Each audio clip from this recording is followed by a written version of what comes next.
సినీ రంగం బాగుందా, రాజకీయ రంగం బాగుందా, ఎక్కడ బాగా కంఫర్టబుల్గా ఉన్నారు అంటే ఏం చెప్తారు? అన్నం తినడానికి సినీ రంగం చాలా బాగుంది, సంతోషంగా ఉండటానికి రాజకీయ రంగం బాగుంది. అంటే వచ్చింది నేను మద్రాసు చదువుకోవడానికి వెళ్ళి పాకెట్ మనీ కోసం సినిమా ఇండస్ట్రీలో నెలకు 1500. అట్లానే అప్పటి నుంచి ఇప్పటిదాకా 35 ఏళ్ళ దాకా 3 ఇన్నింగ్స్ చేశా. బెస్ట్ రైటర్గా, బెస్ట్ డైరెక్టర్గా, బెస్ట్ ఆర్టిస్ట్గా అన్నీ చేశాను. డబ్బులు బాగా వచ్చినాయి, నేను వెల్ సెటిల్డ్. ఇప్పుడు నేను ఏమి చేయకుండా మా ఇంట్లో చచ్చిపోయేదాకా నేను ఫ్యామిలీ మొత్తం ఉన్నా కానీ మాకు బాధ లేదు, అంతా బాగా సంపాదించుకున్నాను సినిమా ఇండస్ట్రీ వల్ల. ఇంకా డబ్బులు అనేది అడుక్కోవాలనేది నాకు లేదు, అన్నీ దేవుడు నాకు ఇచ్చాడు, తెలుగు సినిమా పరిశ్రమ నాకు ఇచ్చింది.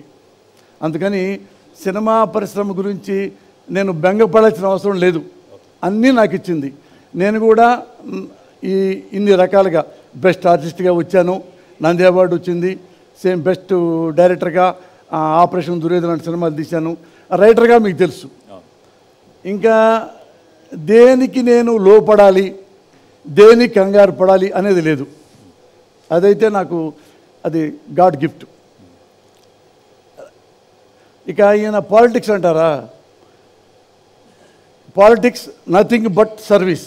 ఓకే, ఎవరైతే సొసైటీకి సర్వీస్ చేస్తారో, ఉన్నాళ్ళలో బెస్ట్ ఎవరో వాళ్ళతో నేను ట్రావెల్ అవుతా.